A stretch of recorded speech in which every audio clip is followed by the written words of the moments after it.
And welcome. We are live. Jim Masters here with the Jim Masters Show Live. Good to have you with us all around the world. We're simulcasting live worldwide right now on Jim Masters TV, at YouTube, and also on Facebook. How's your day going, everybody? It's so good to see you and you and you, everybody all around the world joining us for this very special episode we've got. It's going to be a great night of music and conversation, love and levity. As you know, we're all about that here on the Jim Masters Show Live. It is all about light, levity, and love. And that word that we created last weekend on our episode, levity. We sort of slipped up, had a Freudian slip, and we combined levity and love, and we created the word levity. And all of you around the world said you fell in love with that word levity. So now that's an official word here on the Jim Masters Show Live. And I kind of love it. We're going to keep using that word. And then our friend Eileen Barker, who watches in Australia, in the Midlands of Eastern Perth in Western Australia, she said this is a ripper of a good time. So we love ripper. We're going to use that word all the time as well. Good to have you with us. We are live worldwide right now, and what we're doing is celebrating light, levity, and love with you every single night. This is our 8th week of episodes. That's right, 8 weeks we've been on the air every single night, live 7 p.m. Eastern, 4 p.m. Pacific, and we do all kinds of incredible things. As you know, we've had some outstanding guests. We had Austin Pendleton, the extraordinary playwright and actor and performer who is in A Beautiful Mind and What's Up, Doc, and unbelievable performances. Lane Bradbury, the legendary actress, was with us. Last night, we had my good friend, saxophonist and recording artist Mike Casey, and he performed live. We've had Mairead Nesbitt, good friend from Celtic Woman and ROCKTOPIA, was with us, and Celtic Heart. We worked on the PBS special with our friend Tim Janis when we were up in Maine. She was with us. The Harp Twins were with us as well. Tiffany Loren was with us. On and on and on. Even Dr. Bernie Siegel talking about life and dealing with life and inspiration and empowerment. He was with us as well. Paul Greene, another great artist that we usually see at Carnegie Hall. Good friend, musician, and actor. You always see him on the Hallmark Channel. Loretta LaRoche, the humorist and stress management expert, interviewed her multiple times over the years on PBS. She was with us as well. Pablo, the award-winning international guitarist and musician who's had multiple specials on public television as well. We did a whole interview with him, and he played for us, and really cool people. We've had multiple guests, and we are booked all the way till September. We even had Kathy Garver on, and Kathy Garver, you may remember, she had a role in the 10 Commandments with Charlton Heston, but she was also Sissy on the CBS sitcom Family Affair. She was with us for an extended interview just last week. You can see all of the archive shows with the guests, as well as when we take you on location. We took you to the Netherlands. We took you to Red Rocks in Colorado. We took you to Denver. We took you to Malibu and Los Angeles here on the show as well. We took you to the Brady Bunch house. Remember that? That was a great episode when I had an opportunity to visit the Brady Bunch house. We took you to the house where the TV series Family was shot with Christy McNichol and the whole gang there. That was really cool too. So, and we had food segments, and this show is a little of everything. It's an entertainment lifestyle talk show series. And I thank each and every one of you because you guys have been sharing the links. You've been having watch parties. You've been sending me cards and recipes, and you've been sending me Facebook messages and all kinds of lots of love is what you've been sending, and we really appreciate it. That has this show growing by leaps and bounds. And again, as you know, I do this professionally as a television radio host, actor, journalist, stage MC, voiceover narrator, writer, producer. And something we wanted to do for a while, and 8 weeks ago, we built the set, turned on the lights, used some of my TV background, and it has just grown. And all the love and support, I thank you so very much. So as you know, here on the show, we've got a couple of traditions. So if you're just joining us for the very first time, we welcome you and you and you and you and you and you to the show. We always toast to all of you as well. Very nice. And we have special guests tonight, dear friends of mine. Dina Fanai and Bob Kinkel are here, and you're going to be very familiar with them by the time this evening is over. Great music, great conversation, and levity is coming up. But you probably are familiar with them because I'm going to tell you about some extraordinary projects, productions, groups, and so much more that they've been involved in for years. You've heard their music before. You've been touched by their influence before. And we're going to celebrate that and them, our good friends, in just a moment. First, as you know, we've got George Burns here. We had a nostalgic week a couple of weeks ago. Everybody pulled out all of their childhood toys and everything. And this was my aunt's. It came out again in, I guess it was his 100th birthday.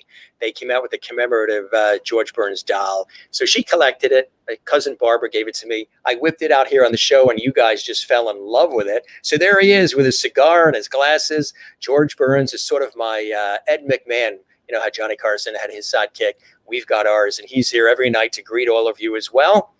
And, of course, remember, the show is all about light, levity, and love, or as we call it, levity. Jeannie is in here in the official I Dream of Jeannie bottle. This thing weighs a ton. She's here. She's sleeping. She just came back from Baghdad. Haji came and took her. She went to see her father and mother for Father's Day. So she's in there sleeping. Maybe you can see her in there. She'll be out one of these days. We'll have her pop out of that bottle. And again, more light, levity, and love. If I don't bring these characters out, everybody starts posting, where are the characters? So here they are. They were meant to be here just for one night, nostalgic night, but you guys want them here, so they're here to greet you. There's Silver. Remember, I got this on a TV shoot in Europe when we were in Switzerland. So Silver is there, our wonderful Kanan, and he greets you as well and says hello to you. And one more cast of characters, if you're just joining us for the first time, and we've been going through a rough period, you need some smiles, hey, we're here to do that for you. Your friend Jimmy is here as well. Jimmy says hello. Again, the childhood toy. Look at those blue feet. He's here greeting all of you. Again, the other night we didn't put the characters on to the end of the show, and everybody was posting, where are the characters? Where is everybody? So they're all here for you tonight. No need to fret. All of our audience that's around the entire country, as well as the world. We hear from people that watch this show all across the United States, Canada, Asia, Europe, Australia, New Zealand. It's extraordinary the amount of people who've been watching and telling others about it. Because I guess, you know, a lot of you guys are telling me that you just feel good with this show because it's light, it's fun. Sometimes we do get into some deep conversation about life with some of our guests. Sometimes there's music. There's a whole host of cool things that we do. And this is a living, breathing entity. The show isn't the same every night. We do something different. We spice it up. And again, since it's so young, we're still tweaking. We're growing. We've even added so many things to our set as well. Of course, you know, we do this every night. We go big time here on the Jim Masters Show Live. We go Hollywood just for you. So there's some lights, camera, and action. Here we go. Lights, camera, and action. All set. We're ready to go. We've got a good show in store for you today. Very special guests who are dear friends of mine who are musical geniuses in so many ways. They've touched lives in so many extraordinary ways, and we're going to welcome them just a minute. First, as we always do here on the show, we like to welcome you, our audience. Again, as I mentioned, this show is very interactive, and we welcome all of our audience around the world. Again, our guests tonight are recording artists extraordinaire, Dina Fanai and Bob Kinkel. Just a minute, they're going to have a wonderful opportunity to join us here on the show. But first, wow, oh my God, we've got a flood of comments here. And Willie in Holland, the Netherlands, we say hello to you, Willie. Hi, Jim, I'm awake. It's very hot here. It is thunder and lightning. I'm going to enjoy your show now. Perfect. Well, we will lighten things for you. We will cool it off for you a little bit as you are watching in Holland. Now, for those of you who are watching the first time, Willie is amazing. It is like 7:15 a.m. in Holland right now. She deliberately goes, she watches Paul Greene, and she watches me on this show, and she goes to bed in between. She actually takes naps in the day so she can wake up at 1 a.m. to watch our show live in the Netherlands. Now, that's faithful viewing. That's loyalty, and we love people like that. And all of you from watching all around the world. Renee in Iowa. How are you, Renee? Thanks again for that recipe. We're going to try that over the weekend. Good to see you. Happy Friday to you, Renee, as well. In Iowa, USA. And in North Carolina, Ernestine Webb. Good to see you, Ernestine. I hope your day is going well there out along the coast in North Carolina. And let's see, you said it's been a hot day. Hope everyone is having a great day. You as well. Richard Skipper, the legend, music legend and entertainment legend, Richard Skipper is here. Happy Friday to you, Mr. Richard Skipper Presents. How you're doing well. I'm hoping that everything is going well for you. And, I'm just hoping that life is treating you well. I know it's been a very busy time for all of us, crazy time, because we're all pivoting, we're all doing different things. I actually had, it's a big announcement, I had my first TV shoot in a TV studio today since March. The first one. I mean, it's unbelievable. The very first one. We've had no TV shoots anywhere. Doesn't matter if it's public television or the lifestyle travel TV series or close-up television or anything else that I do. There's been none, because there's no planes really flying. The studios all have been closed. So I had my first shoot today and a full interview with an executive leadership coach who drove down from Massachusetts to the studio. But it was kind of exciting. It was a little different, being in the TV studio. We had to use masks while we were in the studio, but not while we were on set. Had the social distance, everything wiped down. The makeup artist, too, had to have a face shield, and really funky, a little bit different, but felt good being in the actual TV studio and having some production going. Slowly, things are kicking up in that direction. But one of the great things about working out of the house in the home studio is doing this show here for you nightly at 7 p.m. Eastern, 4 p.m. Pacific, and building this set and everything, the team that we have doing this, but also the radio shows that I do daily on Close Up Radio, I can do out of the house, as I've mentioned. So that's been a blessing. But to actually get into the TV studio and do a full-on TV shoot, today was the first time in a couple of months, and it was cool. Renee, great to see you as well there in the Midlands of Flushing, Queens, New York. Still got to check out that pierogi place you told us about. And I can't wait. And I can't wait to that book that you said you were going to send me. I gave you the address. Can't wait to get that. And I appreciate that. And you're going to be coming on the show as well very, very soon. Avril Britton, who's in the United Kingdom, Great Britain. Hi, Jim. Love this show. Well, we love you. There's so much love that is coming in this direction, and it really inspires me, because I'm the type of person that likes to inspire and empower other people in everything I do, whether it's on the air or on set or on stage or off the air. It's just the essence of who I am. And I think you're getting a sense of that, because as opposed to wearing other hats, doing other shows with other stations and companies and networks, this is something that I created. So I think you're really getting a true essence, maybe even more deeply, of who I am through some of the conversations we've had and some of the interviews and some of the cool people who've joined us and just some of the one-on-one you and I have had as well. So we appreciate that. And Kathy was so sweet. Oh, Kathy Garver from Family Affair. Wasn't she amazing? We've been chatting ever since. She's really cool. Toasting as well, Renee and Margie Inman. Hi, Jim. Happy to be here with you. We're so happy to have you as well. And thanks for all of your posts. I know you post daily on my Facebook pages and private messages, and we really appreciate that. And really good to have everybody here. And let's see, we've got more. Oh, Kansas is reporting. Maryland. Good to see you, Marilyn, in Kansas. Again, remember I told you I had that TV shoot in Wichita, and we had breakfast at the Doo-Dah Diner, and all the women came in dressed to the nines, and they pushed all the tables together. And I asked the people at the restaurant, what's this all about? All these women are coming all dressed to the nines here in Wichita, and they're putting their tables together, and they're having breakfast, and it's like right in the middle of this diner, the Doo-Dah Diner. And they said, oh, no, you know what that is?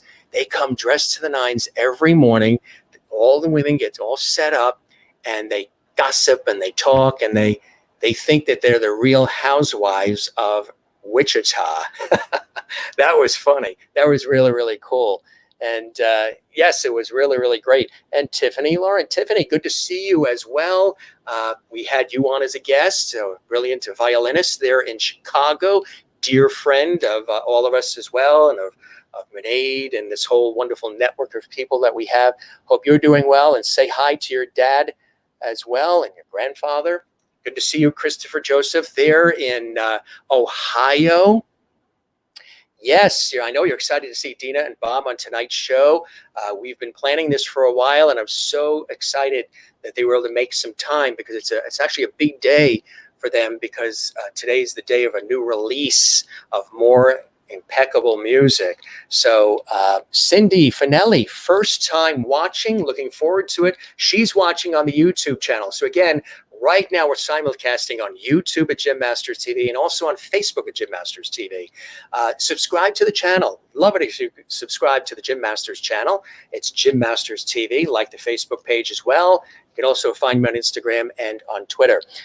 So many comments. So it's good to see everybody here. Welcome, everybody. We've got a ton more comments coming in. First, I want to say thank you again for all of the love and the support. We have so many great shows coming on tomorrow, which is Saturday night. Usually, we don't always have a guest on Saturday. Sometimes I just do a whole cool show with you guys. We put the disco ball on, and it's Saturday night fun night. And then Sundays, we do Viewer of the Week. We celebrate a viewer who's been loyal and faithful and watching ever since we started. But we've got an incredible guest tomorrow night who's going to be joining us. And he's amazing. He's a comedian. He's a DJ. He's a rapper. He's a phenomenal impressionist. He even gets involved in paranormal. I mean, this is really an amazing person. He's out in California. It's going to be an interesting night tomorrow night as our very special guest. At the end of the show, I'll tell you about all the cool guests who are going to be coming up. Do you remember Stanley Livingston, who played Chip on My Three Sons? He's hopping on the show too very, very soon in just a couple of weeks. We're very excited about that. And so many more. I'll tell you at the end of the show. First, we have some wonderful friends of mine and great guests. I don't even like to call them guests because they're really friends. But for the purposes of this show, we'll say guests. They're dear people. They're super talented. My great friends, Dina and Bob. And let me tell you a little about their extraordinary background. Dina Fanai is a writer, composer, and performer extraordinaire. She's performed throughout the world as a singer, songwriter, composer, and as a vocalist with Trans-Siberian Orchestra. Now, I'm sure you know Trans-Siberian Orchestra. Everybody knows. Their concerts sell out.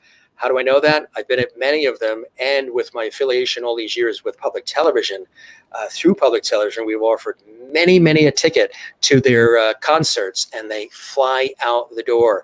So a vocalist with the TSO. She's also the recipient of grants and awards from the Songwriters Hall of Fame and National Endowment for the Arts, and has led educational programs in the U.S., Europe, and Southeast Asia. Her project Cinema 12 was featured on Tina Turner's platinum-selling CD Beyond. Dina also co-wrote and produced 2 CDs for Jackie Evancho, somebody else I had an opportunity to interview for her PBS special she did a few years back, Music of the Movies, and that was for great performances. And we all flew out to LA, and we filmed the whole thing and did artist interviews, and it was really cool. And Jackie has really blossomed. Also was choir master, arranger, and featured vocalist for Foreigner's 40th anniversary DVD and CD, all hitting #1 on Billboard.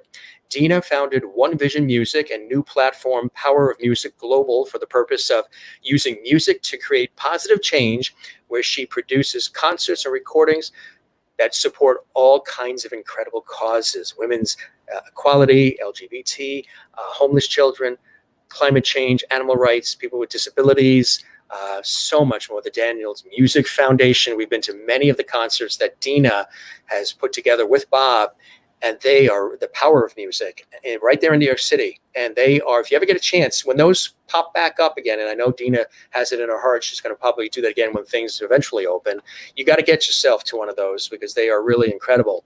Now, Bob Kinkel is a great guy. He's just a straight shooter. He's a mild-mannered guy. But man, I tell you, he is a producer extraordinaire, a music producer, composer, best known for his role as a co-creator, co-producer, co-composer, musical director, and touring keyboardist with Trans-Siberian Orchestra. He co-wrote TSO's 2 hit multi-platinum selling songs, Christmas Eve, Sarajevo, 12/24, and of course, you know the Christmas Eve special that airs every year on public television, and The Ghosts of Christmas Eve. Also, Wizards of Winter, resulting in sales close to 10 million. It's incredible. And in the past 30 years, Bob has worked with artists such as Five for Fighting, The Who, Aerosmith, Genesis, Jackie Evancho, as well as creating and being, and we've talked about this. Do you remember, maybe you remember years ago, the Hefty trash bag commercials? Hefty Wimpy. Guess what? He was the voice on the legendary jingle for Hefty Wimpy. In 2018, Bob Brough on as the musical producer of ROCKTOPIA, a classical revolution on Broadway. If you didn't get a chance to see that, that was incredible as well.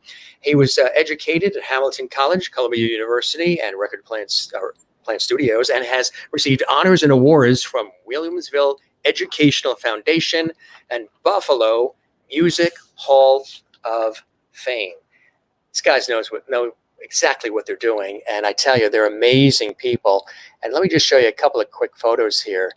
We'll go through these again, but there's Dina, and there's that album we were talking about on the DVD, Foreigner, which was a part of as well, just very, very recently. And of course, they're involved in ROCKTOPIA, which is another incredible performance.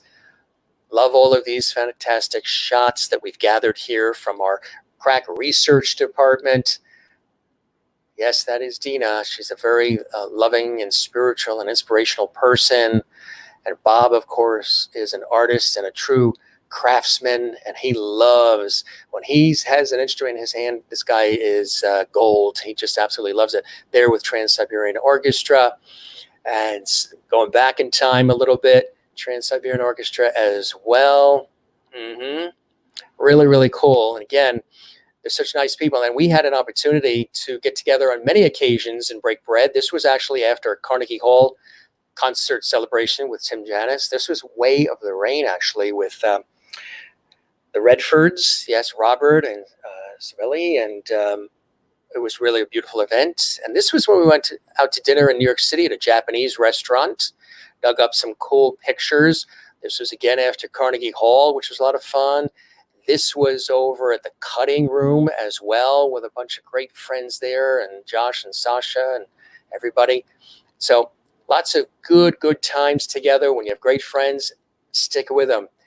Life is all about friends and family and love. So we're going to welcome them to the show, as we're going to be celebrating some great music for you here as well with Dina and Bob. Let's welcome them to the show live right now. Hey guys, good to have you with us. Welcome. Hey Jim. How are you? You're doing good. Hey. Really good to see you as always. Good to see you. Good to have you on the show too. How you guys been doing through all this craziness? We've actually been working like crazy. I know you have. We have a studio. We have a 2-level apartment. The whole downstairs is a studio, and we have, shooting videos, recording music. It's been wonderful. Learning everything we don't know how to do so we can do things. Like we're suddenly video directors, and we've got suddenly our apartment turns into a photo studio, a video studio, it's soundstage, learning, all the programs that we haven't learned yet. And now we're slowly being able to create more content and be more creative. Which is great. And to be still interactive with the fans and the supporters, which is so important, right? Especially during these times, because we're all going through this collectively. These things that we've been dealing with are something that really affects every single one of us, right? Yeah.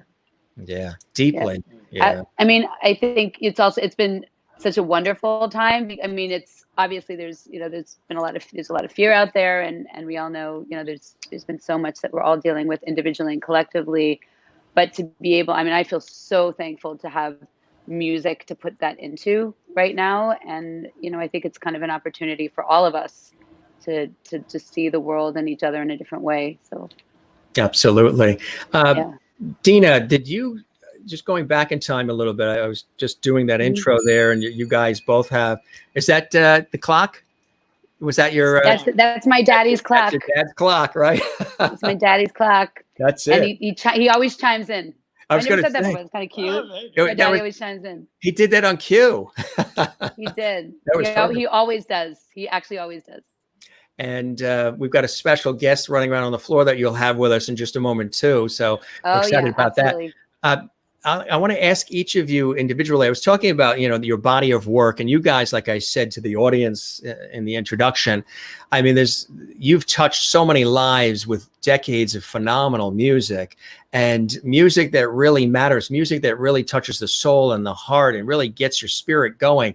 Dina, did you come from a family of music entertainers? Were you always surrounded by music in the early years? Oh, wow. Like, yes, I can't believe we've never talked about this before. So my beautiful daddy, who is no longer with us here, like on this, was a singer.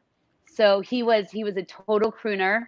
I would encourage you to check out. I made him a YouTube video, but his stage name was Johnny Farrow, and he was a beautiful singer, a beautiful artist.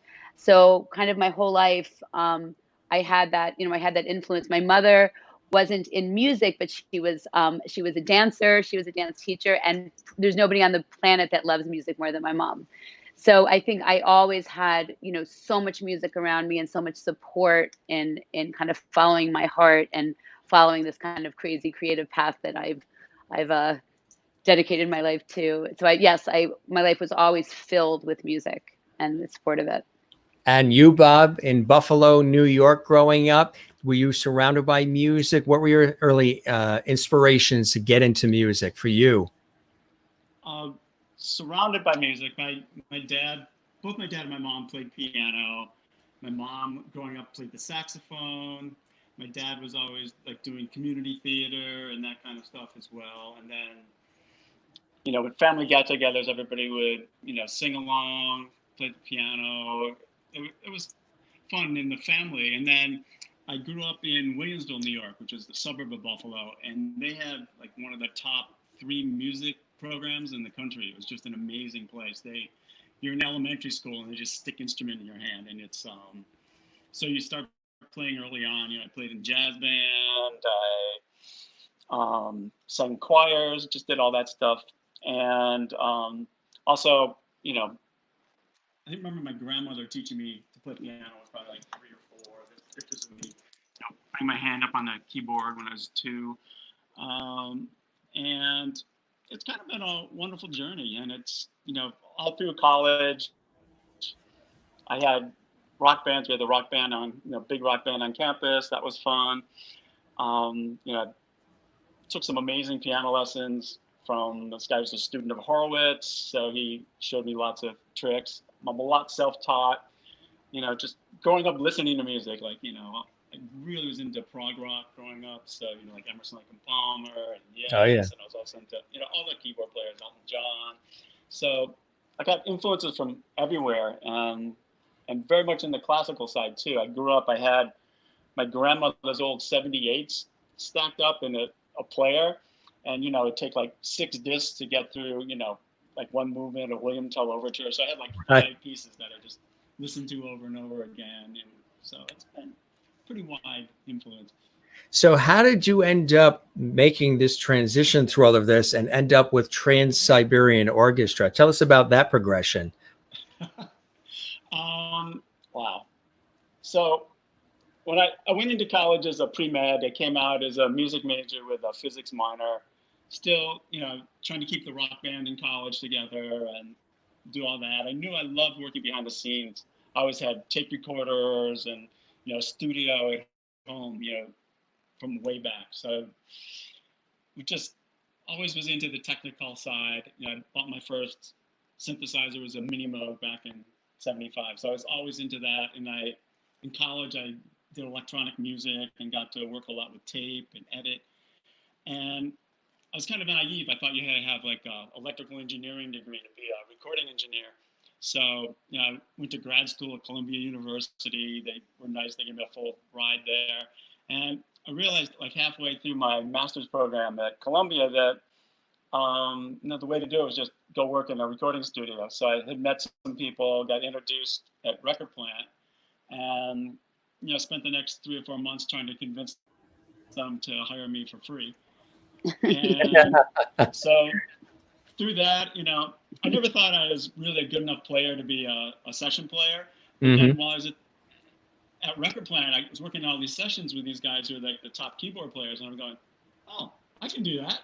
And so it gave me some confidence, and I'd still been playing in bands and all that while at Record Plant, and then I set out on my own as a studio musician, doing jingles, like the Hefty commercial you mentioned. That's basically all me with my friend Charlie Morrow. I played all the instruments, and Charlie and I did the voices, and then we slowed down the tape, and he did the Hefties and put it back up. Not Wimpies. So, and then through that, can you still do that now? Sure. Do it. Hefty, Hefty, Hefty. Wimpy, wimpy, wimpy. Hefty.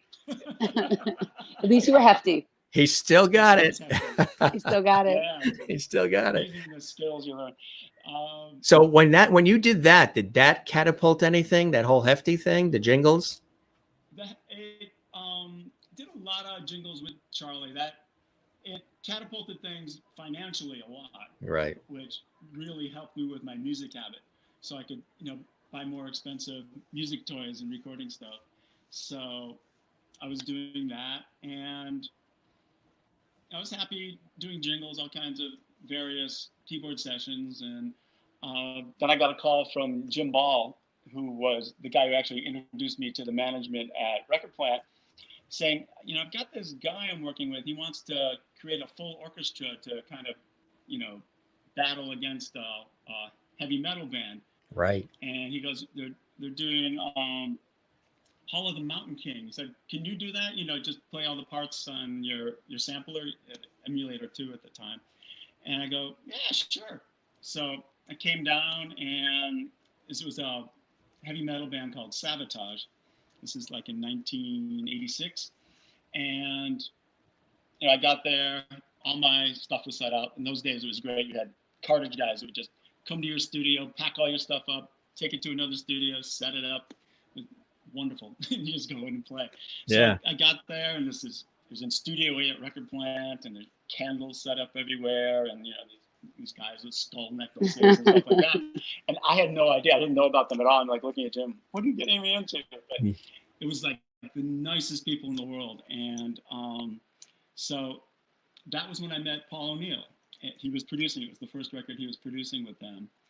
And, I did the one song and ended up doing a few more days, various orchestral parts and keyboard parts on that record, which was Hall of the Mountain King.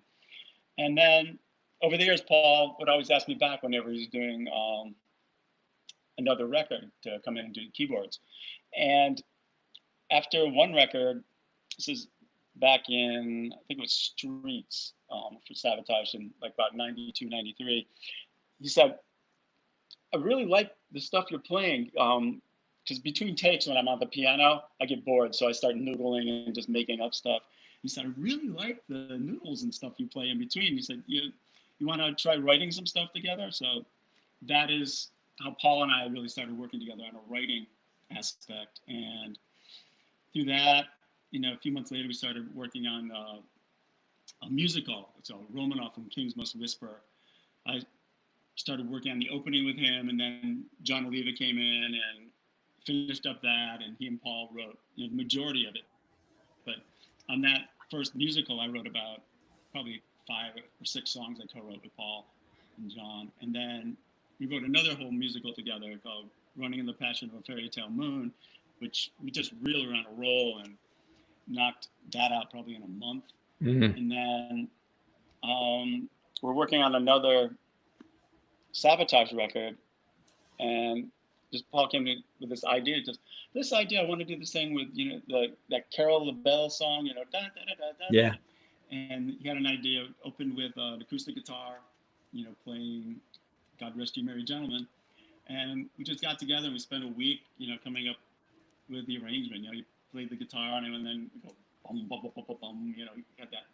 The signature TSO rhythm came out of that, and in the space of a week, we had, a good, basically all the structure, all the keyboards, everything was done. Mm-hmm. And, that kind of sat for a while. We tried to have some other bands maybe interested in playing it, but that didn't work out. And then the following year in 95, the band Sabotage was doing another record.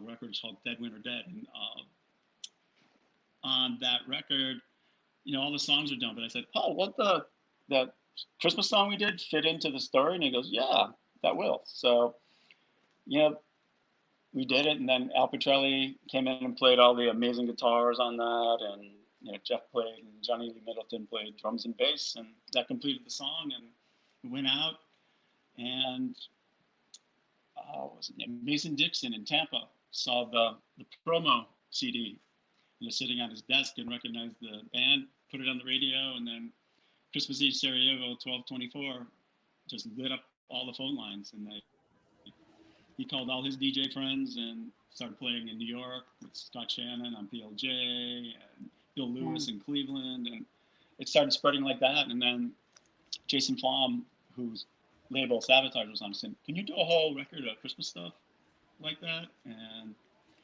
TSO was born out of that. We kind of put the single over there, wrote a whole Christmas record, and that was Christmas Eve and Other Stories, which came out in 1996. And then we did Christmas Attic and Beethoven's Last Night and started touring in 1999. Mm-hmm. Yeah, and public television got a hold of it, and then they started airing it, and then psh, boom, right? Could you have ever imagined it would have grown to what it has become now? You can imagine it, but you don't expect it. You're just Right. you're just busy following that path down. Right, exactly. 7 shows in 99 to now it's well over 100 with 2 different touring bands. Absolutely incredible. And Dina, how did you get involved with TSO? What was your entree into the group? I was at that point, I was kind of just doing my own music. I was releasing my own music. I was producing a lot of kind of event, like collaborations. I was doing, you know, kind of music with the mission type of stuff. Still kind of doing similar stuff that I'm doing now. But I had heard somebody had mentioned, no, actually, sorry, I saw an ad, a Village Voice ad for looking for, looking for vocalists for, I don't know if did it say Trans-Siberian Orchestra? For a project. I think it might have then. Might have said multi-million. No, I think it might have said Trans-Siberian because it was before TSO didn't say it was for Trans-Siberian. Okay. But anyway, so it turned out that two of my friends had already been touring with TSO. When I found out what it was, I thought it was a world music project, and I was really into world music. So I was like, oh, you know what? I have no idea. I had never auditioned for anything before because I was, doing my own stuff. So I was like, you know what? I'm just going to say, I sent in my first CD. I just sent it into management. And a couple months later, I get a call from Kenny Kaplan, and he said, "You want to audition for this project?" And I was like, "Sure." So I went down and I auditioned for it, and I got the job after probably 20 auditions and singing everything in every different key and going to Bob's. It was a lot. But so I ended up singing with the band for actually 2 years, and then little by little, I started transitioning into. I think Paul and Bob. We were all talking one day, and they were in the process of trying to find out or figure out if they could put together a third band. And Paul said something to the effect of, there's no way we could find enough people to do a third band. I'm like, really? I could do that. And because I had at that point, I had also had, I had already had a small recording rehearsal studio. So I knew, and I'd been doing songwriters nights all over the city, and I'd been working and kind of was in that artist community, and that musician community.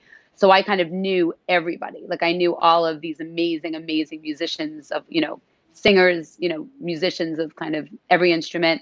So I told Paul and Bob, I was like, well, I could put those people together for you. And like, really? So I started sending people in and sending them, I think I put huge casting books together of like female singers, male singers, guitar players, violinists, and everybody I sent them, they started bringing these people in, and they were like, everybody you've sent in they're perfect. And you're sending in, so they suddenly trusted me. And I was invited to be part of the audition process. And Paul really trusted my my judgment. He, you know, when I said something was good, he was like, you know, he just really believed in kind of my sight of what I thought, who I thought was right for TSO.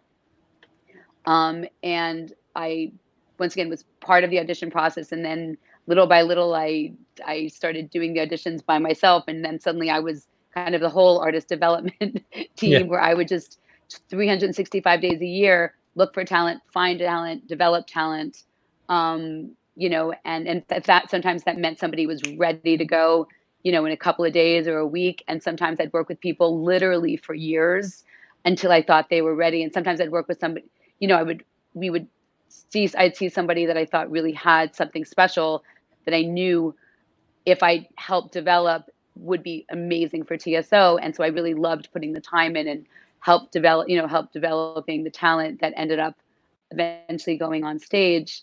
So it was such a gift, because I was already working with so many artists, and so much of my life and my career has been also, you know, I've obviously been an artist for a long time, but I've also, you know, been so just inspired and driven to help other artists. And so it's been, you know, so when I was working in this capacity, I got to really see other people's light and develop it and kind of give amazing other artists the opportunity to be part of this incredible, huge world that is TSO. Absolutely. Absolutely. Yeah. Tell us also about your extraordinary involvement with the legendary band Foreigner too. So Foreigner, that was such an incredible experience, an incredible gift to work with literally one of my favorite bands in the entire world.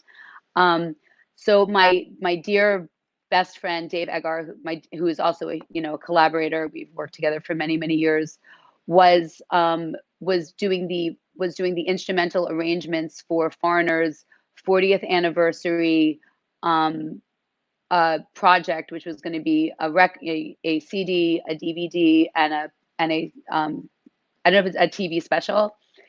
And so he was already working with Mick Jones on making these incredible arrangements. Dave and Chuck Palmer have worked together with Mick for months on creating these incredible arrangements around their, you know, their biggest songs. And it's crazy because I always, in some strange way, the Foreigner music, because it's so incredibly epic, I already heard symphony on, I already heard orchestra on it, like in my head, but it really wasn't. And so they ended up taking all of their hits and doing these arrangements of it. But Dave reached out to me, said, you know, they're looking for vocal arrangements for the choir, and I think you could be the perfect person for it. Now, I did not go to school for music. I barely read. I don't write, you know, music, but through my life as an artist, one thing I also love doing is I layer vocals, and I love doing vocal arrangements, but it's mostly by ear.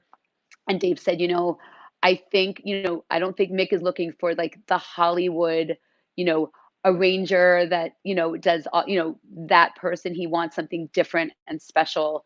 And I think, you know, I would love you to just take a shot at it. So for the next couple of months, I worked with Bob down in the studio, and just taking every single song and coming up with these incredible arrangements. But the other thing I love to do is layer my voice. So I can't do bass, but I can do pretty much everything from baritone to soprano. So I would layer my voice, and when I, you know, and then I was able to hand these kind of demos with my arrangements that I kind of mocked up myself to Mick. So instead of looking at the typical, you know, score, I was able to create these kind of arrangements and hand them over, and he heard them and he loved them, and we met. And then he, you know, that was it. And we started working together, and I had and then the other thing is I had to write some kind of vocal sections in between songs, and was able to kind of write these kind of interludes. And so when Mick spoke to me, I mean, after I'd even gotten the job as you know, doing the arrangements, he said, you know, we're going to be going to Lucerne to be, you know, doing these arrangements, and I would love, you know, and the way you sang some of these interludes were so beautiful, and it'll be, to go there and have to audition people. And if I don't like it, we have to figure something out.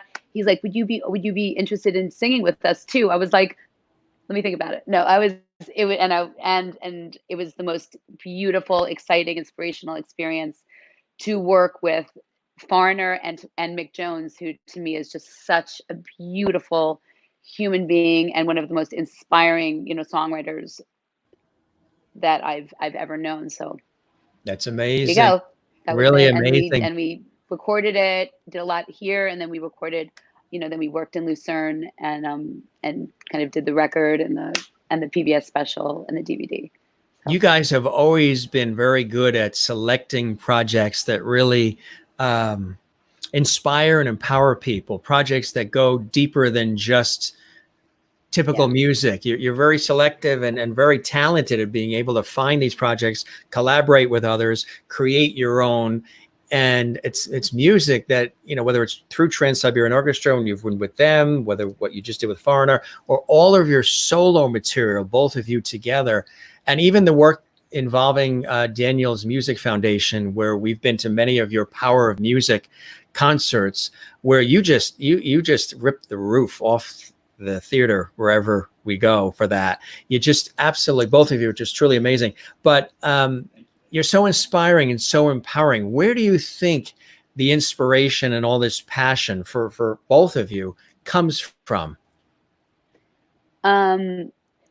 Well, so in my life, I started off as a dancer, which I don't know if we ever spoke about that, but I was a ballet dancer from a very young age. And at also a very young age, I kind of had a life-changing experiences and ended up getting, actually very, very sick. And music, music saved my life. And I was probably late teens. I was probably 18, 19 years old.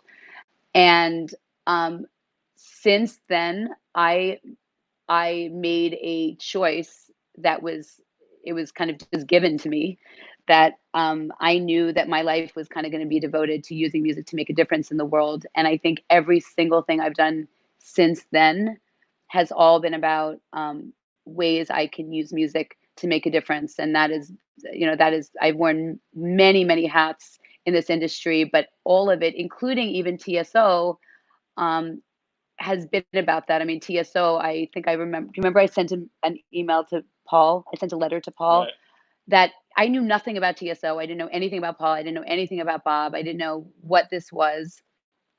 I didn't know, but I remember Paul talking to me and hearing the story of TSO and knowing that it was all about giving people faith. And that to me was what was the most exciting, more than just the big show aspect of it. So, even something like TSO, which looks like just a big, huge, awesome rock star job, it wasn't, number one, it wasn't that big then, but it was so about working with people and working towards always the greater goal of using music to make a difference and touch people and heal people and connect us to something greater. So that to me, and everything I've really done since then, and I continue to do, all has been about that. And certainly Daniel's Music Foundation, which is just one of the most beautiful, incredible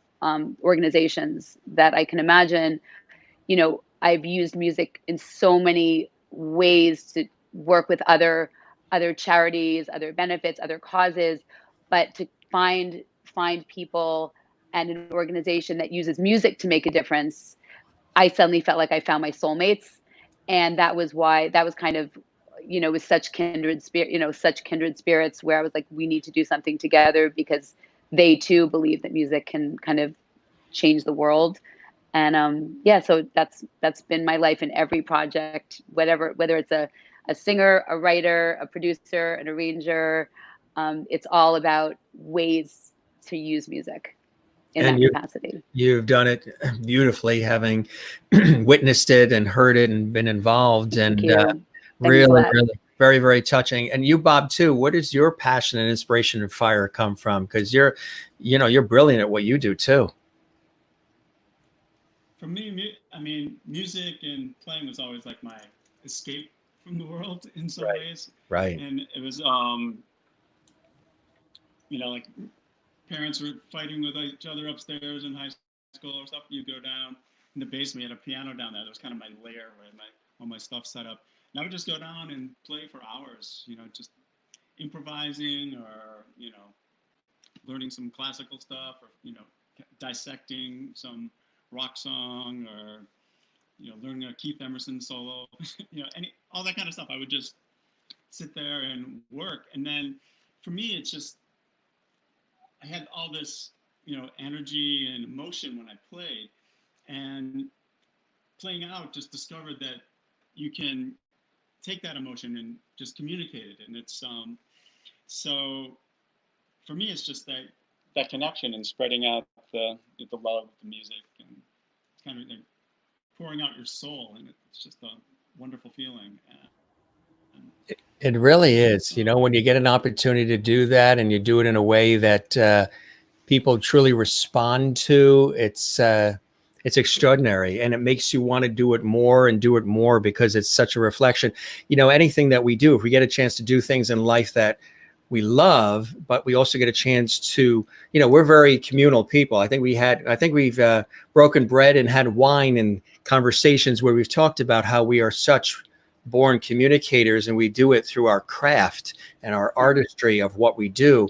And it means so much to us. And then when you get the feedback from those who tell you that little thing that you did there, or that grand thing that you did there, touched their lives and also got them to really think maybe differently about their life in a more deeper, more loving, kinder, empathetic way. Yeah. That's the icing on the cake, isn't it? Right. It really is. I mean, you just, it's, and I'm sure when you have people come up to you that they're touched by one of the songs or something that you've done, it must really move you. Yeah.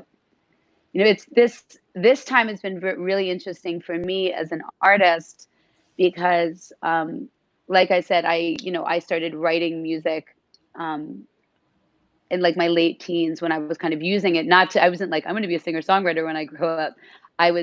For me, it was my way back to life and my way back to my like spirit and connection with like what this whole crazy life and world meant. And, so all of my music has always had like these, we've talked about this and you know a lot of my music, but it's always had these messages of like rising up through adversity and hope and seeing the beauty in ourselves and each other and kind of going through the pain to get to the light. And so that's always been what my music, that's always been kind of the message behind everything. But, you know, my whole life, and I have this new project I'm doing. It's like now literally the 8th record or collection of songs. I mean, I put out so much music, and even though, you know, I had certainly positive responses from, you know, friends and family and fans, but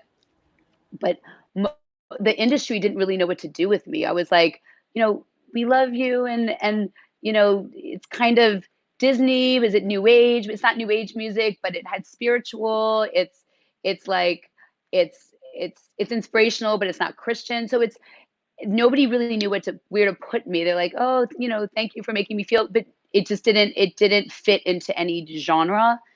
And so, but I really didn't know how to do anything else. I just knew this is who I was as an artist, and just kept putting this music out for many, many years, going like, this is really, this is just who I am. And all I can do is kind of be honest with who I am, you know, in my music. But something about this time during this whole, you know, during this crazy time that, you know, has been so different and deep for all of us, you know, all of us individually, collectively, we're experiencing something that we have never experienced before. And suddenly I'm realizing that kind of for the first time in my life, the music that see my dad's chiming. I told you Perfect timing. Perfect timing. But so, and like I said, I never felt like I fit in any way, but specifically, but musically. So suddenly to be putting this music out was, a lot of this new music was actually, a lot of it was through my dad, my father passing, and just sitting down for like the next year and just writing music about what that felt like and going through. And it's not songs, it's not depressing songs, it's songs about like, of going through that pain to getting to that place of hope again and faith again and light again.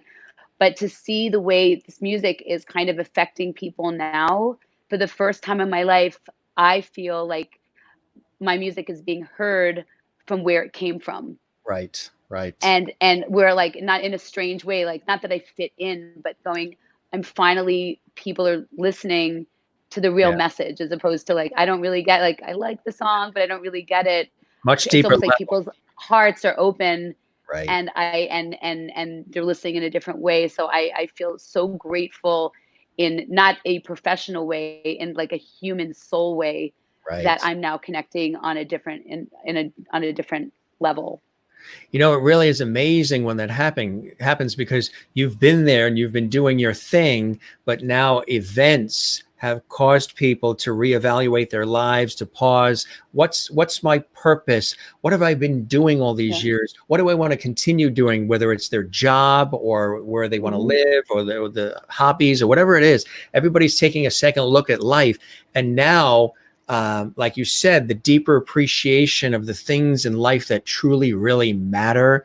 You know, you can have the buzz, you can have the bling, you can have all that cool stuff, but the stuff it's the simplest, most precious, basic things, like life, love, breath, you know, earth, you know, just these simple, that it's like, it's now up, you know, stage front and center, you know, and and that's what matters, you know, and we now all see it as a world, not even just as, you know, a family, as a city, state, country, but literally globally now. Exactly.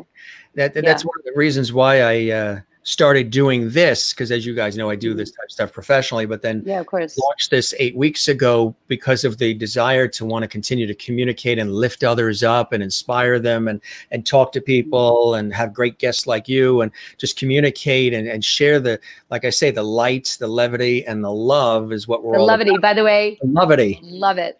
Sounds Never heard like that before, but it's in my sounds like a new song title. Levity. It could be. You know, speaking of that, I want to share some music with our faithful audience from around the world. And we've got a couple of cool clips here that we're going to share, and then we'll talk about them when we come back. All right, guys? Sounds good. Time for some fabulous music. And here we go. We'll get it all set up here. Ooh, who is that? All right. And here we go. Absolutely incredible. Jim, that is amazing. Wait, Jim, by the way, so that's the lyric video, but we have a beautiful official video which is all about magic and crystals. And I don't know if you know, but we worked with an incredible director named Matthias Kellerman. So that song is actually, like, we did a beautiful video that I would love people to check out, but you can see that on the YouTube channel or the website. Does that Be Your Own Beautiful, that one? No, Fearless. Oh, That the was other the lyric one. video. Oh, yeah. So that's just the lyric video, but we have a beautiful video that encompasses a lot of what that song is about. Yes. So that's a lyric video. And that really highlights your spectacular voice. I mean, it's really, your voice is so unique. Tell us about putting that project together. Fearless. What was it that you were hoping to get across as far as the message with that? So Fearless was kind of the first song that I like as part of this new project, which is Avalona. And Fearless was about that being fearless does not mean having no fear. It means having the courage to face your fears. So that's really, you know, we all have fear. And I think a lot of what I went through when I kind of made that kind of choice at a young age of kind of deciding I wanted to live, and that was my kind of whole journey in music. I hold on. There's a little guest here that's asking to come up again because she's happier. This is Kaya. Hold on, she's going to say hi. That's Kaya. So I think what ended up happening is when I kind of made this choice, even though I was born and bred in New York City, I started working with these incredible shamans and this beautiful, wise woman. And I started doing all of this energy work and this kind of spiritual work and dream work. And one thing that I learned at a kind of a fairly young age is really seeing fear as a place where, of separation from yourself, from others, from your soul, from kind of your full potential, and started almost training myself, like my spiritual muscles, to face the fear and realizing that your greatest gifts are behind your deepest wounds and your greatest fears. And always kind of, when I felt fear, when I saw fear, it basically showed me where I needed to look and where I needed to go. And that's what this song is about. And that kind of having that strength to never give up and just to keep on going. And, it's so easy for all of us to just find, it's like when you go to those places of, self, just insecurities and fear of confronting, who your dreams, and it's so easy to collapse. And what this song is about is just seeing those places inside of yourself that keep you away from being everything that you can be, and the potential of who you can be, and the brightness of how bright you can shine. So that's what that song is about. It just keep on going there and never stop, because it's the whole journey of life. Absolutely. Yeah.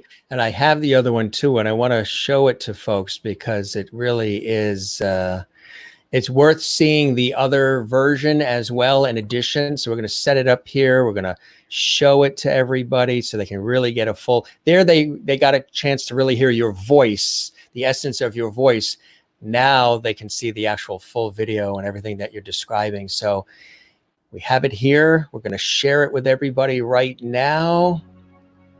Here it comes. In the absence of fear, light colors darkness. Here we shine and rise to the truth of who we really are.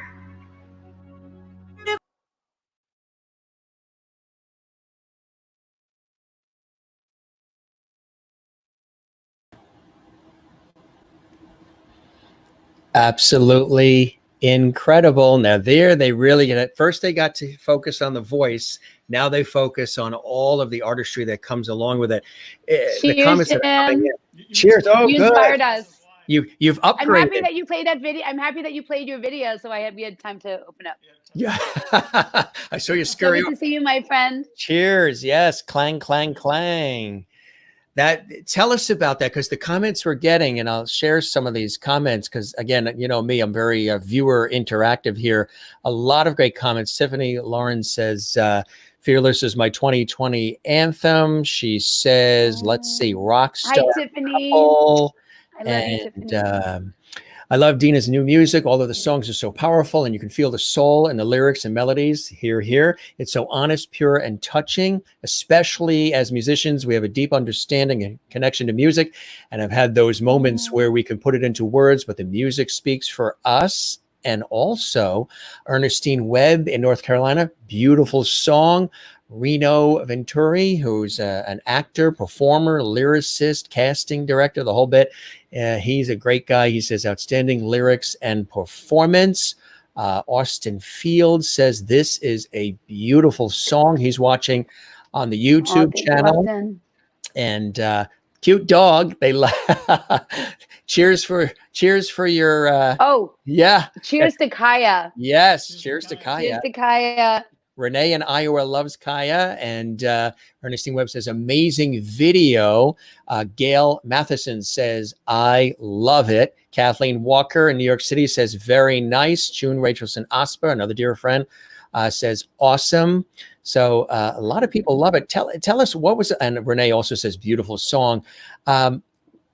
I mean, the production value in that is extraordinary. The colors, just how vivid. Tell us what it was like actually being on set and putting that whole thing together. It's extraordinary. I mean, your vocal is perfection, but then when you add those visuals and the colors and the movement, you know, as a visual guy myself and working in video and TV and everything, that is absolutely incredible.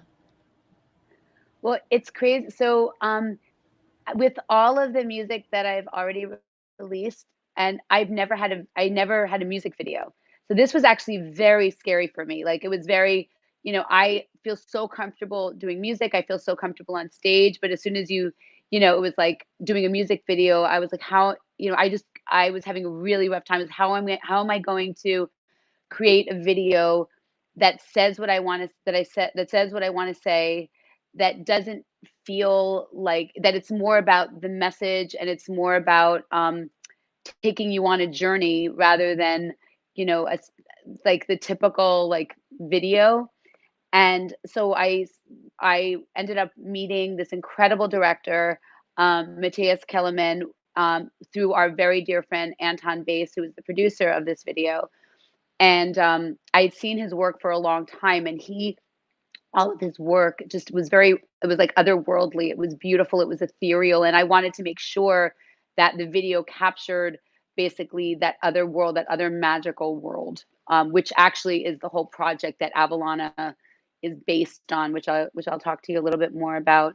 But they came over and we had a few meetings, and I just loved, you know, I just knew that this was the right team. And we started talking, and they came over, which we can even show you later. But so on our piano, which is kind of right next to us, I've always been into crystals, and I create these like crystal sacred geometry grids. And Matthias was like, "What is that?" And I said, "That's a crystal sacred geometry grid." And he was like, "What is that?" And I said, "It's just something that I love doing. I work with, as far as, you know, just the perfect symmetry of all life." And I've kind of I love crystals, and I love this whole kind of this art and this kind of whole philosophy. And he said, we got to use this. And I was like, great, that would be wonderful. Because what was so awesome is when I watch this video back, I love how real it is, and kind of parallel to the truth of what the song is about, and kind of who I am as a person, as an artist. So he said, let's take this. I want one of the scenes to be you working with this grid. So I mean, all the crystal scene of the sacred geometry grid, we just shot in the apartment, and we just moved the sacred geometry grid to like the table. And he said, "I just want you to do what you do," which is what I did. So that was and Matthias is incredible with working with color, and he had all these incredible ideas, and so much of what with what this project Avalana is about is always being able to connect to your higher self. And so he was like, "I would love to," you know, so he basically used these incredible techniques to create versions of myself that was kind of like the higher self, the self that kind of knows and is connected, as opposed to your, you know, your human self that is just kind of going about your day. So he was able to depict that in the video. So some of the shooting was here, and then the shots with the big crystal was really incredible, because we were working, we were going to be shooting at this soundstage called Media Place, through this incredible guy, Scott Kushner, who is a dear friend of Bob's and now a dear friend of mine. And he allowed us to do the soundstage shots there. And at the last minute, while we kind of knew what we were going to do, we knew we were going to use projection and a lot of colors, a lot of saturated colors, smoke. My very dear friend, Dina, not me, I don't talk about myself in the third person, but my dear friend, Dina Fanai, who is this incredible healer, and she works with crystals and sacred geometry. She said, Dina, you need to, I know exactly what you need to have this crystal while you're shooting. And I was so excited about that possibility.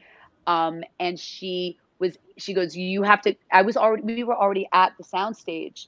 Right. And I drove back and to Bob Manhattan. drove back to Manhattan, and the director Matthias is like, I don't know how we're going to use this. And suddenly Bob comes into, so Dina gave Bob this incredible, you saw that is a huge, very heavy, very expensive, beautiful quartz crystal. And Bob shows up with this crazy crystal, and suddenly that entire day was about shooting through the crystal. So we were holding the crystal. I mean, honestly, I was getting cramps in my arms. It was so heavy. Giant pet rock. And then we actually did scenes where so even when you saw the close-ups of my face that had all that kind of distortion, Bob was manually holding. That wasn't a filter. That wasn't like a cool kaleidoscope filter. While Matthias was shooting, Bob had the crystal and was turning the crystal. So he was shooting through the crystal. Wow. So it was really exciting. And then the park scenes were the park scenes, and those were just, what they were. I was like, I'm free, but it was such a wonderful experience, and to see the way it all came together as such a piece that really represented who I was and what I wanted to say. I was so thrilled to be, to have that team working together on this, and which was my first actual music video. And actually just showed you what Avalana is, just the whole magical world, the crystals. It's because the Isle of Avalon is from the Arthurian legend. Right. Is, it's the feminine side of that legend, and I think the actual it is an Isle of crystals. So yeah, one of the meanings of Avalon is Island of Crystal, and as we've been working on this project, which all of the music, like all of this Fearless, Be Your Own Beautiful, which I know I've heard, and all of this music that we're going to be releasing all year long, like I think every 4 to 6 weeks, we're releasing a new song as part of this bigger project called Avalana, which is this experience. It's this kind of originally it was going to be live. We had our first workshop scheduled for March 27th and May 11th. Obviously that didn't happen, but they were we were doing this kind of live version, theatrical version of it, but which also had a virtual element to it that we were leading into. But through this whole time, we're actually doing the virtual first, leading into the live show. But all of it is about this magical world of courage and transformation and love and unity. And so this was the first video that actually had that embodied all of those elements, which we were trying to which are part of the world of Avalana that we're creating. It really is an incredibly breathtaking project. And how long have you been thinking about putting this together? Were you just one day woke up inspired to create Avalana, or was this something you guys were building for a while? Avalana is something that I've been working literally towards my entire life. And what was very interesting about the way this project progressed is, like I had mentioned earlier, I'd been releasing music, and that nobody could kind of put into a box. I would put into a genre. And so Avalana was not a new project that I came up with. Avalana was finally figuring out the home that everything I've done my entire life lived in. So even to the point where, we actually started working on the concept of Avalana about 7 or 8 years ago, which was also another version of a Project Legends that we were working on. But I knew that all of this music lived in a world. I didn't want it to be, I didn't want to just put on another record. I wanted to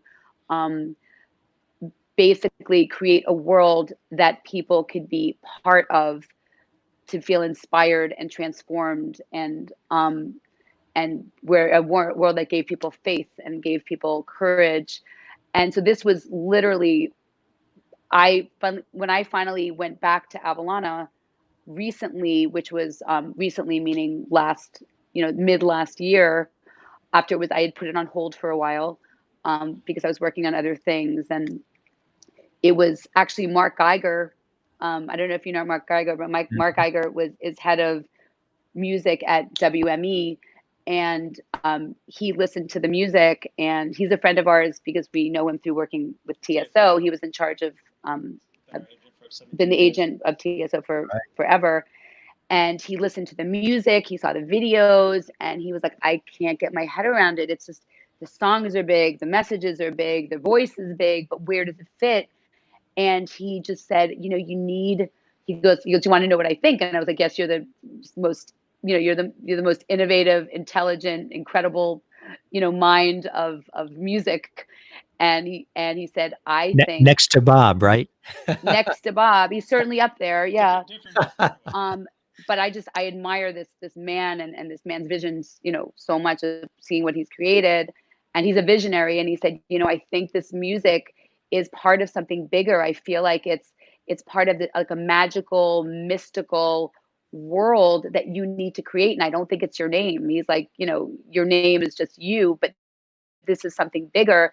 And the second he said that, I immediately went, this is Avellana.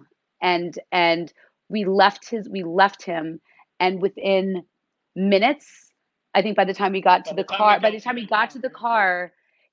while Bob, I went online and I got the website, the Instagram, and I was like, this is the world. This is what I've been looking for. So it wasn't a new project. And suddenly from that day on, everything downloaded and everything made sense. Every single thing I've done creatively for my entire life fit into, see, my dad just chimed in, fit into that world. And I the next day, I think I texted him. I was like, I got it.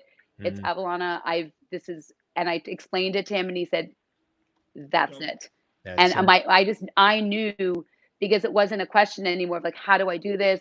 Where do I fit in? How do I shape myself? How do I shape shift so I can make what I put, like, how to make this work, as opposed to, I just needed a house. I needed a package. I needed a wrapper to put every single thing I believed in. And that's what Avellana is. Absolutely. Absolutely. Margie Inman says, thank you, Dina and Bob, bringing hope and inspiration to everyone. And we are a lighthouse to the world, imparting God's love, peace, and harmony. It's God's love that shines from our spirit, that brings blessings of love and joy overflowing. Some Awesome, beautiful comments from the audience. We do have Be Your Own Beautiful, and I want to show that because that's a phenomenal one that the audience must see as well. We'll set that up here, get that all taken care of, and hang on, folks. You are in for an amazing treat here with this one, and we appreciate my dear friends sharing all of this great music and all this time with us. Get ready, folks. We're going to share it with you right now. Here she comes, and enjoy. Really. That's a fun story because of the Demi Lovato. Unbelievable. Really, really beautiful. I tell you, I mean, it's aptly named, and I love that. Be Your Own Beautiful. I mean, that's really what it's all about. And the comments that are coming in, guys, are amazing. Everything we're talking about, the conversation as well as all this music is really touching people. Ernestine Webb says, Dina, you have a beautiful voice. You really do. I mean, I could listen to you for hours. Your voice is so pure. It's very strong. It's powerful, but there's a purity to the textures and the intonation, articulation, inflection, the flow of your voice. It's really exquisite. It's really, it's a God-given gift, a God-given gift that you're using and sharing with the world. You know, it's such a beautiful thing. Beautiful music, message, and show. We thank you. I'm glad you're enjoying the show. Renee Katz, who's also a performer and a singer as well. She's loving your music. Thank you, Renee. Margie says, this for Dina, Bob, and my precious friend Jim. God's love shines from you. God's love that lives inside of me shines with love for you. Kathleen Walker, pretty song, lovely voice.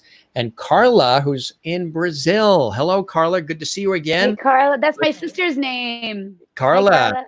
Carla, beautiful name. Literally beautiful, she says, as she's watching us in Brazil, and touching. Thanks, Dina, Bob, and Jim. Well, I told you, folks, I've got very cool friends, and they're all hopping on the Jim Master Show live. And now you have 2 more coming into your life, folks. Check out, all the music. You're going to absolutely love it. If you love just the sampling that you're hearing right now, these 2 together are a really powerhouse of music creators and absolutely unbelievable.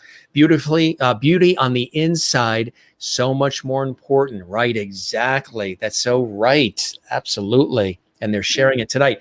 Dina, you sing from your heart.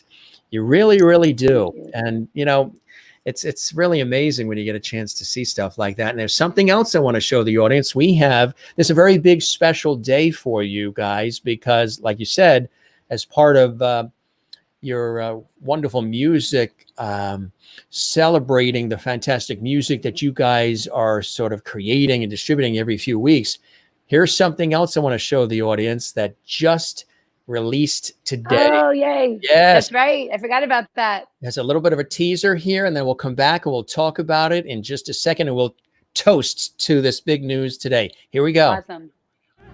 Let me touch what's real. We can love, we can love, we can love. We can love, we can love, we can love. So cool stuff. And tell us about that, guys. So tell us about Did that play on your end? Did that Yes. play on your end? It was muted on our end. It did, so I didn't know if it played. Yeah, we heard it. Yeah, we heard it. It sounded beautiful. It's just a little bit of a teaser, right? Because it released. It's a teaser. It came out. It came out today. We're working on the video, which I'll tell you about. But so that song, Bob and I wrote a couple weeks ago, and it wasn't originally because we have like there's 12 songs as part of this new kind of Avalana project and compilation that we're working on. But Love Again. Bob and I wrote a couple weeks ago, and it was all about what was going on. And it just came out one day. Bob was working on that beautiful pattern as he was talking before that Paul heard his doodles, and his doodles and noodles are brilliant. And I heard, like, sometimes he'll be playing and I hear something. I'm like, what is that? Stop, do it again. Right. And he's like, what? So we ended up writing the song, and it was all about kind of what was going on. And after we finished, we were like, we need to put this out, and this needs to be part of this. It's now part of the Avalona experience, and it's part of this new collection of songs, which now will be 13. When I was born, the 13th. And we ended up like we recorded it, we wrote it here, we recorded it here, and now we're working on the music video here, and with an amazing dancer and dear friend who's kind of an amazing drummer who's also now turning into a director in LA. So we're kind of creating this video too during this whole kind of lockdown time.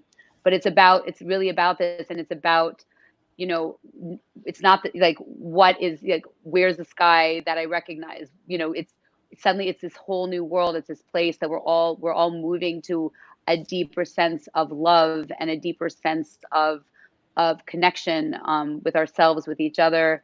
Right. And Love Again is one of my favorite stories that kind of has gotten me through my life is I used to sing at this Sufi church. Every once in a while I would kind of go. There was this amazing reverend, this older, wise, beautiful woman named Reverend Frankie, and I would go to this church and I would sing for would sing for her services just because I was so in love with like the medicine that she shared. And one thing a story that she's told, she would always have different sermons about, different things. And this was one about loss. And she said, when my mother passed away, it was the deepest pain I'd ever felt. I felt my heart literally breaking. I felt what it truly felt. I understood heartbreak. I understood what it meant when your heart breaks. But when your heart breaks, it breaks open so you can experience more love. And that's what that song is about. It's at this time, it's like we've been kind of broken open on so many ways. I mean, everything from, there's so many things that we have dealt with, right? Like during this time, and we can't go back to where we were. And that's what the song's about. That is absolutely beautiful. And I mean, the timing of it and the fact that you guys put it together so quickly is absolutely amazing. Did it just flow out of you? Oh, I mean, literally learning Photoshop, Final Cut Pro, Premiere. We bought, like studio lighting and green screens and Bob, once again, I don't know if you guys heard it earlier, but he had a full ride to Columbia for physics. So like geek times, millions. Yeah. And so if there's something that we need to do, Bob just learns it. Like the night of we made the record cover. Because we had to submit the cover, but we had to submit the song, but you can't submit the song without a cover. So we suddenly went, we need to do a photo shoot. We need to learn. We need to learn Photoshop, and then at 7:45 in the morning, we had the cover. And I learned iMovie to make the teasers, and that's what it's like. This time is such an incredible opportunity for everybody. For us, it's kind of been music and music related things, but I know so many people that they're learning. Yeah, just everybody's learning how to do everything. It's like and it's kind of cool. It's DIY time. Actually, I don't want to mess up the story, but I think it's in Chinese. Crisis. The word crisis means chaos and opportunity. And how awesome is that, right? That's amazing, isn't it? Like, and that's kind of what and I think there's right now is such a time of spiritual, emotional, physical, like global opportunity, and I think that's kind of the lesson to take, on so many levels after, through this whole, situation, crisis that we're dealing with, because it really is an opportunity. It's an opportunity for our earth to heal. It's an opportunity for us to heal. So that's what that song is about. That's what I've been saying to everybody all the time, even in these interviews and just, in the supermarket, wherever I am, that we could really rise from the ashes better for everything. And if we can, exercise the empathy, the kindness, the understanding, collaborate, create, and be less divisive and really understand the things in life that really matter, we could come out of this in a way that's so much deeper and more beautiful than when we first went in, because, they talk about social distancing, but we were already doing that stuck on our phones. We were distancing. We were stuck on social media. Wow, Jim, I even thought about it that way. Yeah. Every time I mention that, everybody says that. It's like the earth is like, you wanted it here. Right. Exactly. I never thought of it that way. That's pretty well, deep. we've learned that we think alike. Remember some of the conversations we've had? We have. And I've mentioned it. That's the reaction everybody says. They said we were already starting to social distance before we were forced to do it, because we had our heads in the cell phone. Everybody's, watching what everybody else is doing. They're stuck on social media, and everybody was complaining about how we were pulling apart and there's less kindness and less empathy. Now we were thrust into the situation where we can't hug, we can't high five, we can't handshake, we can't even sometimes be in the same room anymore. And we have to social distance. We have to do all these different things, and everybody hates it. Nobody likes, we have to do it, but nobody likes it. So it's a little bit of a lesson that, hey, we could end up staying like that if we don't bring back kindness and empathy and working together. And because we're placed on this planet, we need each other. We're all here for a purpose. We have a purpose, and we all need each other. So I think that we can come out of this, as you say, it's truly a reset.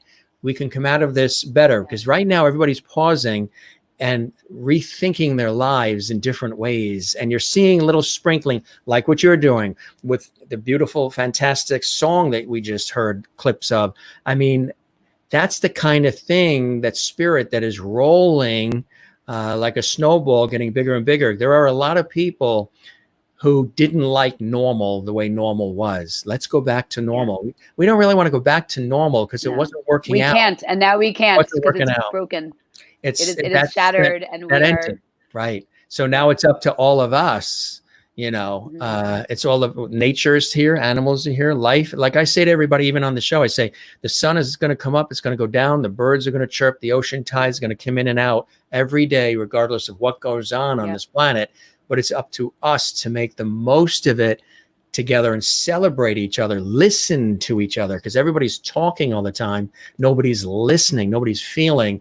And I think that's very important. And we have a really monumental opportunity in so many different departments, whether it's, you know, society and some of the things that the civil unrest and the things we're addressing in society right now, equality, the economic situation and the disparity and the way the economy works, and the health situation. So we've been thrown everything all at the same time in year 2020, and now we have to work through it, and we got to work through it together, and it could be really something extraordinary, right?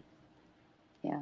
Absolutely beautiful. I want to show that clip again one more time because I want to tease them about Love Again. I like teasing, so here we go.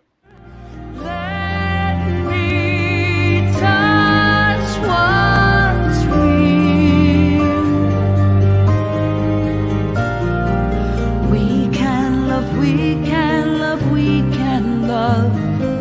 We can love, we can love, we can love.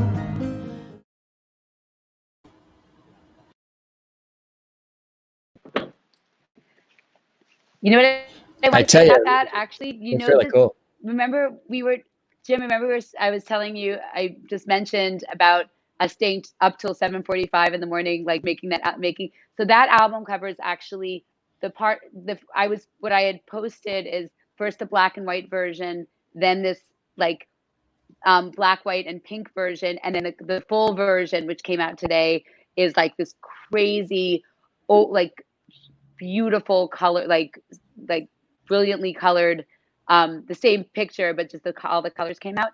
And I was talking to my best friend on the phone that night, she's my best friend. She's also my, like, anytime either of us do something, we kind of need our approval. And what do you think? You know, we bounce stuff off each other. And I said, you know, with the cover, she knew that we were shooting it. I said, I just know that I want to find a beautiful pink sky sunset. Like, I want a beautiful sky to represent this new world. So I was literally on my computer looking at stock footage, and I'm pulling all these pictures of like pink sunset, beautiful sunset. And I was just pulling them. And she said, Dina, yesterday she lives in Los Angeles, and her house overlooks like 200 degrees view of LA. And she said, I literally was on my backyard taking pictures of the sunset, and you want me to send them to you? I said, oh my God, please send them to me. She sent them to me, and I was like, this is it. And I told Bob, I showed Bob, and he said, that's it. And that is her picture of a sunset. And what's so beautiful is symbolically, I wanted a new sky, but that was a new sky because that was a sky that was a sky after, like, during this time of transformation and ascension. So that sky, that picture, the picture, and if you go, when you see the actual cover and the actual song, you'll see that sky, and that's an actual sunset of this new time that we're experiencing now. You know, if you the smog-free LA, smog-free, right? Yep. And right, exactly, and nature is returning, and you're seeing a lot of that. Like, I want to show you this. Speaking of sunsets, this I captured with my camera last week. Oh my God. And that was right outside our window here along the coast. And That's beautiful. isn't that amazing? The way you see the Oh my silhouette God. perfectly framed, and then you see Wait, the is that, and that's not, that's nothing. That's no filter, that's nothing. straight on. Yeah, that's straight on. You're looking through the tree. Oh my God, can you send that to me? Maybe I can use that for my next cover. Sure, isn't it beautiful? With the opening, the silhouette of the trees, the pink, Gorgeous. lavender, and then the golden in the middle. Yeah, photography is one of the things I've always done on the side, and I just, when I see things like that, you know, a lot of us, we go through life and we don't look and notice, take time to notice things like that are right in front of us, that are free, that are absolutely That's beautiful. Isn't that amazing? Yeah, and it just made me think of that as you were talking about sunsets and things of that nature. Really, absolutely incredible. I want to show folks, we got a lot of comments coming in, some cool shots of some times that we've had. Oh, our research department right here dug up this cool picture. Who is this cute little lad here?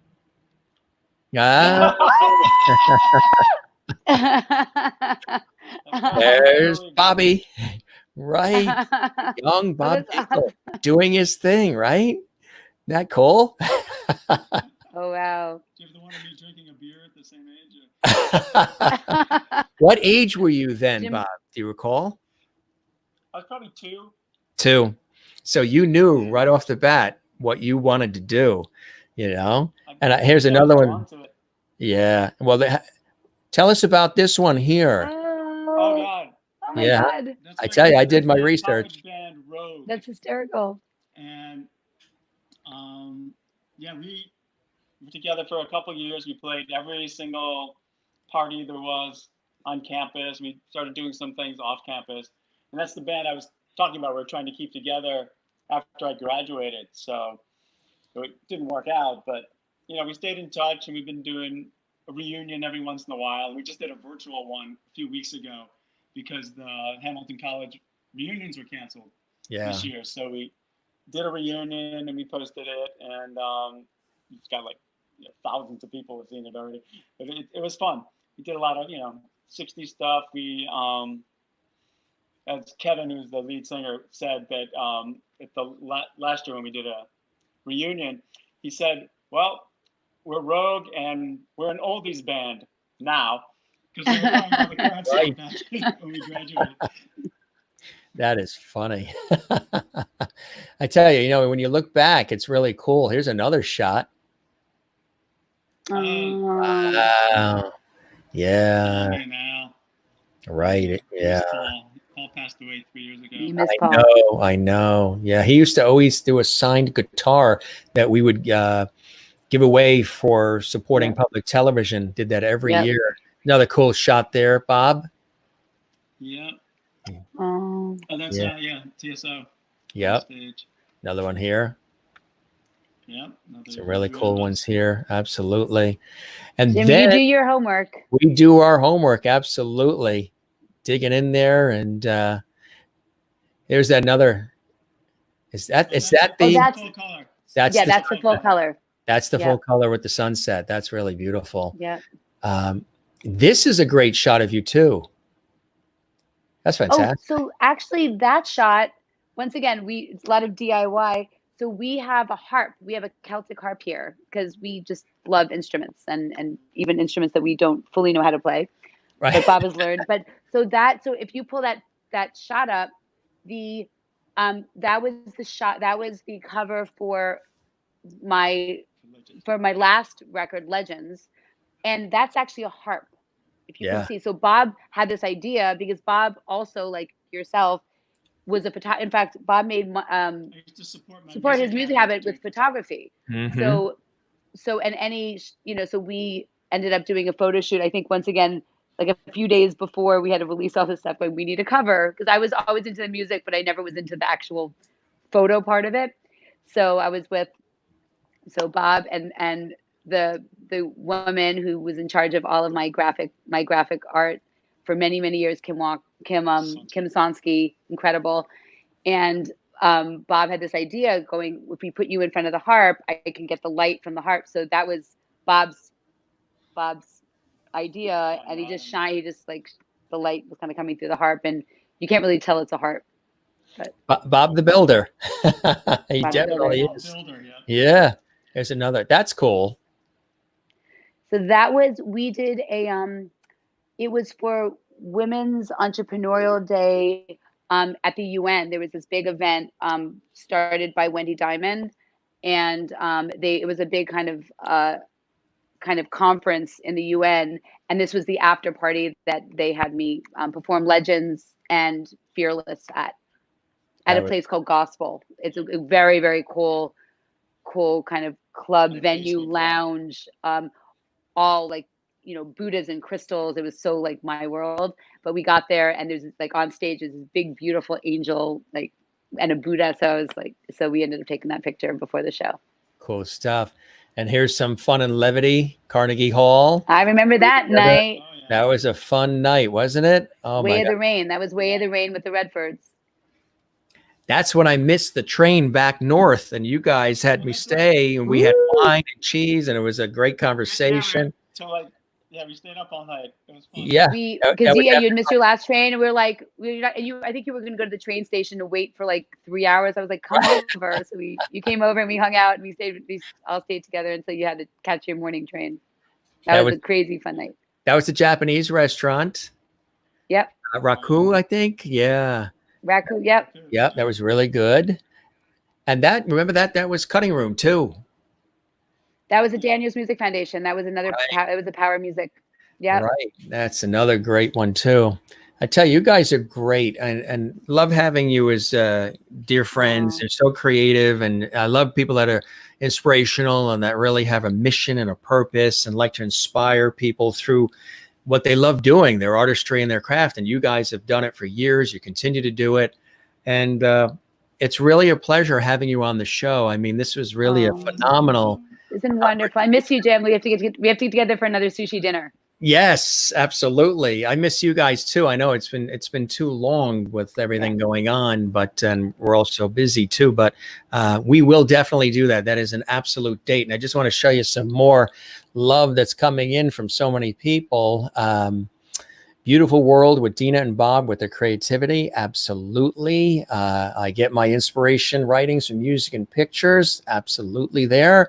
Nice show. So we got a lot of people that are just loving it, and awesome music touches my soul with joy overflowing. And that's what it's all about, guys. That's truly what it's all about. And you guys have been doing it for a long time. So we toast you both, toast to friendship, toast to continued happiness, joy, and blessing in your life and success. And to you, Clang. And to you. And to you, my friend. We love having you on the show. You guys are welcome anytime. The door is always open here at the Jim Masters Show Live. And even good old George Burns sends his best as well. Hold on. And so does Kaya. Kaya, say hi. See, Kaya, that's George Burns, Kaya. And he's got his cigar and he's all set. And all right, Jim. Well, let's please stay in touch. And I hope to see and talk to you again very, very soon. Absolutely. One more comment that came in here. June, Rachel Sinaspa said everything that we've been talking about and sharing is much needed. So that's a beautiful thing to say, and it really is. And guys, you're the best. Love you. Goodbye. Love you guys. Love you too. So wonderful. I'll see you soon. You too. You take care. We'll talk to you soon. Love you guys. Love you too. Bye. Bye-bye now. Amazing, huh? Really cool people. They're fabulous. They're talented. And again, love having them here on the Jim Masters Show Live. And I hope you guys certainly enjoyed it. Again, you can check out the websites as well. And Dina and Bob are on there. Avalona Music, YouTube, and everywhere else. You're going to want to include some of that music into your and Dina's extraordinary voice and Bob's talent, with the instrumentation and his extraordinary musicianship. And they're writers and composers and musicians and recording artists. They're all in with this, but their music has a purpose. Their music has a meaning. And that's what's cool about it too. And it's easy to see, like Dina was saying, well, gee, people are saying, well, where do we place this? What category do we put this in? Well, guess what? she created that. She and Bob created their own category. And you know what? That's very forward thinking, because that's a category that now everybody's searching for and it's in demand, especially considering everything that we've been going through together collectively. And that's an amazing thing. So you're going to love the music. Everybody's saying thank you and great show. And absolutely, we really appreciate it. And remember what I say here on the show every night, folks. We're here 7 p.m. Eastern, 4 p.m. Pacific live. You want to see any of the past episodes? All you have to do is go to YouTube, subscribe to my YouTube channel, share it, Jim Masters TV. Also on Facebook as well. You guys, I might be the star of the show and the host, but you guys are the star. You and you and you and you and you. As I always say every night, you guys are truly the stars of the show. And remember, we also say here on the program, every single night, we need light, levity, and love. Remember, I always tell you every night to love one another and to breathe and to relax. Breathe from the diaphragm. It's so much better. And be good to each other. Be good to yourself, too. Self-love is really, really important. So remember, I got this on vacation in Newport, Rhode Island, this old 1920s, 1930s beach scene. It was perfect. Perfect for this show, too. Relax. Kindness, empathy, a caring word, very important. They go a long way. So we invite you to relax, to breathe, to love one another, and you just have a beautiful, beautiful rest of your evening. If you're watching around the world, maybe it's morning time, we wish you a great day ahead. And yes, Margie, you are a star. Absolutely. You are very welcome. Another great show. We appreciate that. Absolutely. Thank you, Margie. Thank you, Cindy Fanelli. Beautiful music, timely message. Love the show and the way you let us get to know the artists. That's my pleasure. And a lot of them are all dear friends of mine, and we have just a wonderful time together. And I enjoy, as a host, coming into your life, and I enjoy having you come into my life as well through this series that we created 8 weeks ago. We're celebrating our 8th week, which is amazing. And again, we have great guests, and some shows we do all kinds of on location segments and food, and there's so much more coming up. Again, the show is still young. It's 8 weeks old, and we're on every night, 7 p.m. Here's what you should do. Tell your friends, spread the word, have watch parties, share the links to all the episodes. Want to watch past episodes? Go to the YouTube channel, Jim Masters TV. Share the links. Enjoy watching all the past episodes, the fun things that we did in the early days, and even all the cool stuff we're doing now. I do want to let you know, some hearts coming in from June Rachelson Aspa, which we love. Thank you very much, June. Hey, we've got some great guests coming up. Believe it or not, we have a guest tomorrow night as well. And this is somebody really, really cool that's going to be joining us here on the show. And he does just about everything. He's actually well known. He's Jean-Pierre Giannoli. And he is an actor, a comedian, an impressionist, an incredible impressionist. He's a DJ, he's a rapper, and he's also into the paranormal too. He's going to be our guest exclusively tomorrow night, Saturday night. We actually have a guest Saturday night here for you. And as I mentioned, other guests coming up, Sean Kanan, who you know from General Hospital. He was A.J. Quartermain in General Hospital, but much more than that. He is class act, a great actor. He's going to be joining us in just a couple of weeks. Hey, do you remember Toy Story with Jackie Gleason and Richard Pryor? Do you remember A Christmas Story as well? Guess what? Scott Schwartz is going to be with us. He was the kid on the left that you see there who got his tongue stuck on the that cold pole and pipe in A Christmas Story. He is a great actor. He's going to be joining us here on the show. Cindy Williams is going to be joining us on the show as well. Of course, you know her as Shirley Feeney from Laverne and Shirley. I've known her for a while. She's absolutely amazing. Coming weeks, she's going to be with us as well. Sean Wiley, who you know from Under the Street Lamp. He's incredible, brilliant dancer, choreographer, singer. Under the Street Lamp, you've probably seen on public television many years. He's going to be joining us. Ann Hampton Calloway is going to be joining us soon as well. She's a brilliant singer and musician and performer, a legend, actually, a true legend in the business. She's going to join us as well. Next week, Danny Bolero, a brilliant actor, television, film, commercial, and more. He's going to be joining us as well. So many guests. This is just scratching the surface of a couple of them. Rita Cosby is going to be joining us on July 6th. Veteran television news anchor, radio host, and so much more. Next week, Lionel Ketchian is going to be joining us. He is the creator of the International Happiness Club. He's brilliant. He's amazing too. He's going to be joining us as well. So again, wherever you are around the world, thank you so very much for joining us on this episode of the show. Remember to relax. Remember to be good to each other. And Carla in Brazil, we love you in Brazil. Be sure the pleasure is ours. Well, I see you have a couple of glasses there, so we're going to raise a glass to you. And we thank you so very, very much for joining us as well. Renee, we raise a glass to you as well in Iowa, USA, and everybody else who has been watching the broadcasts here. Cool show. Love when we have these extended interviews. You don't see a lot of that anymore, whether the interviews and the conversations or even the shows are extended. Everybody just does quick clips and they just talk about, what they're doing and marketing and branding themselves and whatever. We like to really have in-depth conversations. I like to connect with you. The show is, again, about light, levity, and love. And that's what it's all about. So we're going to wrap up for this evening. We'll be back tomorrow night with our special Saturday night live show. That's right. It's going to be cool. Disco Ball is going to be behind us. And we've got that special guest coming in as well, Jean-Pierre Giannoli. It's going to be really cool. It's going to be fantastic. I can't wait. He's a multi-talented guy. He lives out in California. He's all excited. Matter of fact, he just got booked 2 days ago. So it's going to be great. We're going to be here Saturday, and we hope you are as well, and the whole weekend. If you're not here, well, you can see all of our shows in the archives. That's right.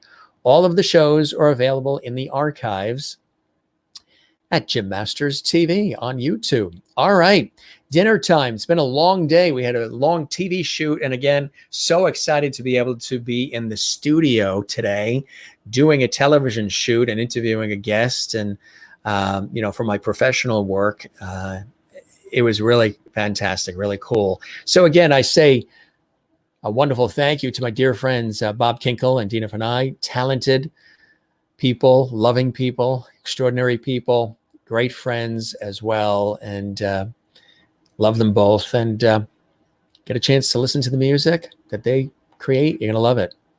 Absolutely love it.